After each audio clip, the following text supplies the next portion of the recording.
Welcome to the very first video for movies I fucking hate, where I will unfortunately be focusing on the modern slasher Most Likely to Die. Yeah, this movie makes me wish that I was voted most likely to die in high school because public bathroom floor vomit like this shouldn't exist, and yet it does. Oh boy, it does.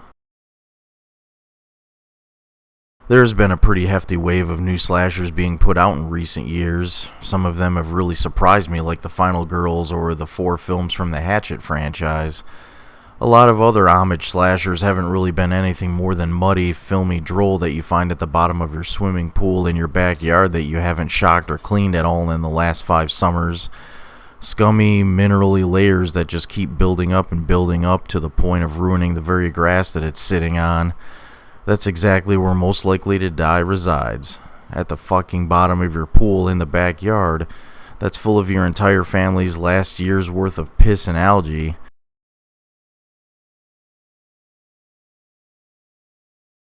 My expectations were set pretty damn low when I first found this on Netflix roughly 5 years ago or so, and having Perez Hilton and Jake Busey play as main characters didn't help anything either, except making me want this catastrophe to just fucking end already.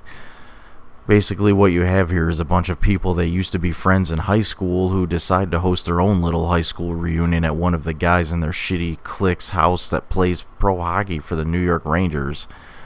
He gets cut from the team because he's a fucking loser and ends up being a red herring.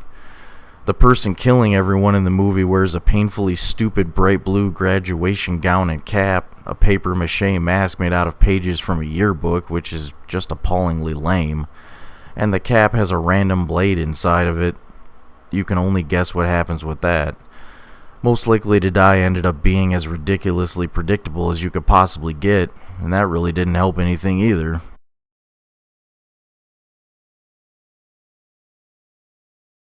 Lots of stupid things happen in Most Likely to Die, primarily things that made me crack a smile because I hated every character in this travesty of modern horror filmmaking.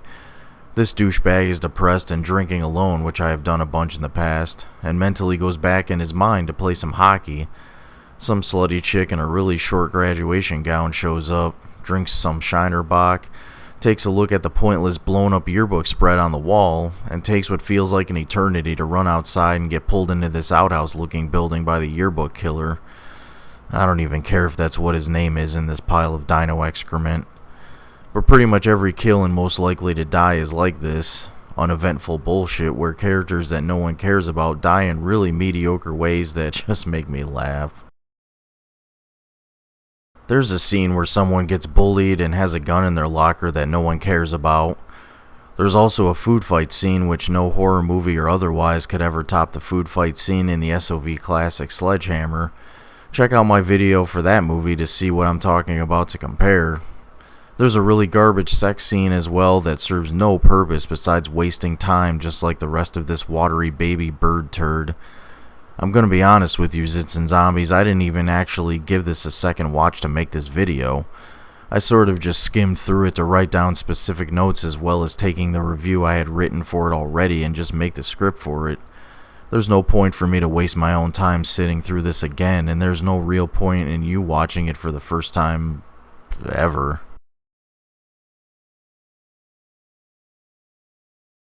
There really is no real way for me to say that you would have any reason to even bother with Most Likely to Die, unless you wanted the duality of killing some brain cells with this ball of cat sludge, while also killing them with lots and lots of alcohol. Or if you have been harboring a grudge against a classmate for the past 10 plus years, then maybe you would identify with the killer, or that you just need some therapy. I can't tell you whether you would dig this or not because there really isn't anything here to dig. The one and only thing that would have made me hate this a little less would have been if Perez Hilton's character was sliced up or actually died at all, but unfortunately he didn't. So what this leaves me with is more reasons why high school was stupid, and that I need to stick to the 80s for slashers instead of ones put out in the last few years. Most Likely to Die? Nah, most likely to just fucking watch something else.